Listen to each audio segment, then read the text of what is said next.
En este video se da una explicación introductoria al tema de funciones matemáticas. Para poder comprender bien este tema, imaginémonos que tenemos una máquina, la cual se encarga de recibir unos elementos iniciales, trabajar sobre ellos para obtener después unos elementos finales. El sector por donde se ubican los elementos iniciales se llama entrada, en tanto que el sector por donde se pueden ver los elementos finales se llama salida. El elemento que se ubica a la entrada de la máquina es un pequeño cilindro metálico, el cual entonces ingresa a la máquina empieza a trabajar sobre él, de tal forma que a la salida podemos ver una tuerca. Ahora imaginémonos que esta máquina es una función matemática. ¿Cómo trabaja esta función matemática? Primero ingresa un número 2.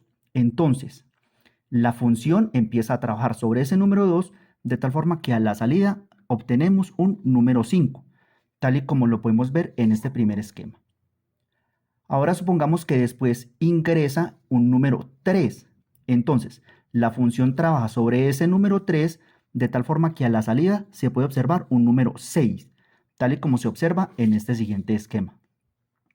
Finalmente, supongamos que ingresa el número 4.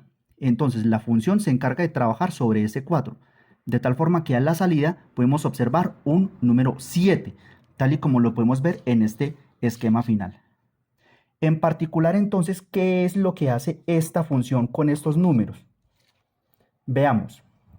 La función se encarga de recibir números a la entrada. A esos números que ingresan a la función siempre les va a sumar 3, de tal forma que a la salida podemos ver otros números.